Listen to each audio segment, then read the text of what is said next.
اس کو ہم کیسے ختم کر سکتے ہیں؟ تو وہ کہتے ہیں کہ ہر دفعہ آرمی چیف صاحب جب میں یہ جملہ کہتا کرپشن خاتمے کے لیے کہ لوگوں سے ریکوریاں کریں، اربوں روپے یہ قومی خزانے کا کھا گئے ہیں، بیرون ملک جائیدادیں بنائی ہیں، 2 خاندانوں کا ہاتھ تذکرہ کیا عمران صاحب نے، ایک انہوں نے کہا جی کہ میاں نواز شریف صاحب، اور دوسرا انہوں نے کہا جی کہ زرداری خاندان جو ہے وہ باہر جو پیسہ لے کے گیا ہے وہ ریکور کیسے کیا جائے۔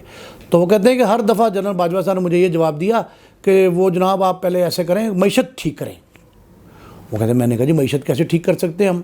جب تک آپ ریکوری نہیں کریں گے، کرپشن ختم نہیں کریں گے، معیشت ٹھیک ہو ہی نہیں سکتی۔ مہنگائی کی وجہ بھی یہ کرپشن کا پیسہ ہے جو ہم ریکور نہیں کر پا رہے، اور اس پہ ہم اربوں روپے خرچ کر چکے ہیں۔ نیب کے جو کیسز ہیں ان کو سلجھانے کے لیے اربوں روپے خرچ ہوا ہے، تو اب ریکوری صفر ہے۔ تو اس پہ انہوں نے جنرل باجوہ صاحب نے یہ کہا کہ نہیں عمران صاحب آپ کا یہ موقف درست نہیں ہے۔ تو عمران خان صاحب کا یہ کہنا تھا کہ میں نے بارہا جب یہ کہا کہ جی ہمیں ریکوری کرنا ہے، تو اس پہ مجھے یہ محسوس ہوا کہ جنرل باجوہ صاحب کے نزدیک کرپشن کا پیسہ جو ہے وہ اپنی جیب میں ڈالنا یا اپنے خاندان کے نام پر منتقل کروا لینا یا بیرون ملک بھجوا دینا، یہ معنی ہی کوئی نہیں رکھتا۔ مگر جنرل باجوہ صاحب جب یہ سوچ لیا کہ جی یہ معنی نہیں رکھتا تو میں اس میں کرتا کیا؟ میں نے ان سے کہا جی کہ ہم نے تو ریکور کرنا ہے۔ کہتا جب میں ان لوگوں کو ٹائٹ کرنے لگتا، کوئی تھوڑا پریشر ڈالتا، ہماری حکومت جو ہے یا وزارت جو ہے وہ تھوڑا سا ایکٹیو ہوتی، تو اسی وقت جو ہے نا ناراضگی شروع ہو جاتی۔ کہتے وہ ناراضگی بڑھتے بڑھتے پک گئی، اور بالآخر ایسا ہوا کہ میرے خلاف تحریک عدم اعتماد پیش کروا دی گئی، اور وہ لوگ میرے مخالفین جو ان پہ میں کرپشن کے لیے شکنجہ کس رہا تھا، ان لوگوں کو میرے خلاف ہی استعمال کیا گیا، اور مجھ میں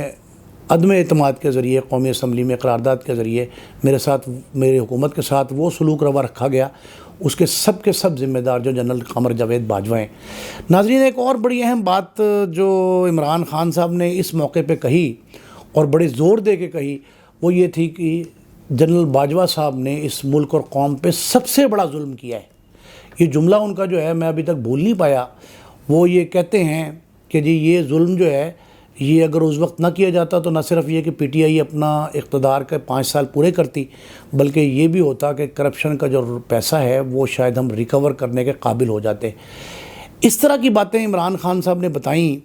اور اس کے بعد صورتحال جو بنتی گئی اس سے تو یہ لگ رہا تھا کہ عمران خان صاحب سارے کا سارا الزام اس پہ لگا رہے ہیں۔ لیکن پھر جب ہم نے ان سے پوچھا کہ کیا اب آپ کے آرمی اسٹیبلشمنٹ سے روابط جو ہیں وہ درست ہونے جا رہے ہیں، تو انہوں نے کہا جی کہ نہیں، درست ہونے تو کوئی چانس نہیں، ایسا مجھے دکھائی دے رہا، نہ ہی الیکشن کا کوئی دورہ ہے، نہ الیکشن کا چانس ہے۔ میرے تمام تر اعلانات اور دھرنوں کے باوجود، لانگ مارچ کے باوجود الیکشن کا بھی کوئی دور دور تک شائبہ نہیں ہے۔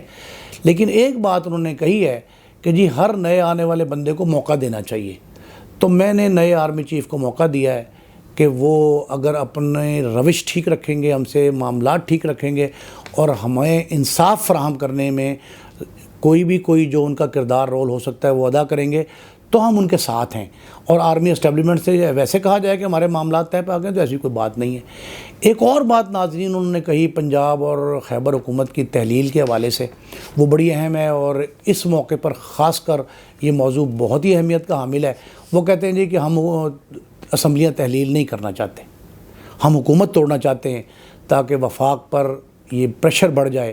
کہ اتنے بڑے پیمانے پر حکومت بھی تبدیل ہو، اسمبلیاں بھی ختم ہوں، اور پھر ری الیکشن میں جائیں گے تو اس سے بڑا نیا، یہ تو ایک ری پول تو نہیں ہوا، یہ تو فریش الیکشن ہو جائے گا۔ ہم یہ پریشر ڈیولپ کرنے کے لیے یہ سارا کچھ کر رہے ہیں، اور صرف ہم وقت اور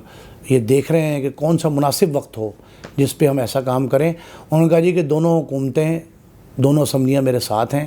لیکن یہ انہوں نے کہا کہ بڑے اچنبھے کی بات ہے کہ جی ہماری حکومتیں ہم توڑنا چاہتے ہیں، لیکن جو ہمارے مخالفین ہیں ان کا کوئی تعلق اس سے نہیں بنتا، وہ پتہ نہیں کیوں رکاوٹ بن رہے ہیں کہ جی نہ توڑی جائیں۔ بھئی ان کو تو چاہیے کہ وہ فوراً کہیں کہ توڑی جائیں، لیکن نہ جانے کیوں نہیں کہہ رہے۔ پھر انہوں نے کہا جی، ہم نے کہا جی کہ یہ جو ایک آیا ہے کہ آپ ٹیکنوکریٹس کی حکومت بن جائے، انہوں نے کہا جی ٹیکنوکریٹس کی حکومت ہم کوئی ایسا شوشہ ہی چھوڑا ہے کسی نے، کہتا سوشل میڈیا پہ آیا یا مین سٹریم میڈیا پہ آیا، یہ ایک شوشہ ہے، اس کا دور سے کوئی تعلق نہیں ہے، ہم سے کوئی مشاورت اس پہ نہیں کی گئی، نہ کسی نے رابطہ کیا ہے۔ ہم نے کہا جی کوئی بیک ڈور چینل، کوئی ڈپلومیسی ہو رہی ہے، صدر مملکت ڈاکٹر عارف علوی صاحب جو ہیں وہ ملاقاتیں کر رہے ہیں اسحاق ڈار سے اور احسن اقبال وغیرہ دوسرے لوگوں سے۔ تو انہوں نے کہا جی کہ ایسی بھی کوئی بات نہیں ہے، وہ جو تھا ایک ایک روش چھوٹی سی آئی تھی وہ ختم ہو چکی ہے، اور عارف الوی صاحب جو ہیں وہ کسی قسم کے مذاکرات میں اب شامل نہیں ہیں۔ ہمیں حکومت کی طرف سے مشاورت کا، ایون وہ جو میثاق معیشت ہے اس کا بھی کوئی پیغام نہیں ملا۔ یہ سب ہوائی باتیں ہیں، اور ہوا میں کی ہوئی باتیں جو ہیں ہم اس پہ کمنٹ بھی نہیں کرنا چاہتے۔ ہم نے کہا جی پھر آئندہ آپ دیکھ کیا رہے ہیں؟ انہوں نے کہا جی میں تو ملک کو ڈیفالٹ ہوتا دیکھ رہا ہوں، میں یہ بھی دیکھ رہا ہوں کہ 5% جو صورتحال تھی وہ 90% تک پہنچ گئی ہے مہنگائی کی، افراط زر بڑھ گیا ہے، ڈالر جو ہے وہ 300 روپے پہ جا کے کھڑا ہوتا دکھائی دے رہا ہے۔ کہتے ہیں میں یہ سمجھتا ہوں شاید اس سے بھی کہیں آگے چلا جائے۔ کہتے ہیں اس طرح کی صورتحال میں مہنگائی کی انہوں نے بڑا تناسب بتایا کہ بھی کہاں کہاں مہنگائی ہے، کتنی ہے، وجوہات کیا ہیں۔ انہوں نے کہا ان سے کچھ قابو نہیں آ رہا، لیکن وہ لوگ جن کو یہ سوچنے سمجھنے کی ضرورت ہے کہ ہم کہاں کھڑے ہیں اور ان لوگوں نے کس انداز سے جو ہے وہ مہنگائی کو کنٹرول کرنا ہے، وہ سارے کے سارے خاموش ہیں۔ کہتے ہیں ہم خاموش نہیں ہوئے، ہم وقت کے انتظار میں ہیں اور پوری تیاری کے ساتھ جو ہے وہ اس بات کے پیچھے ہیں کہ حکومت بھی ختم ہو جائے دونوں صوبائی،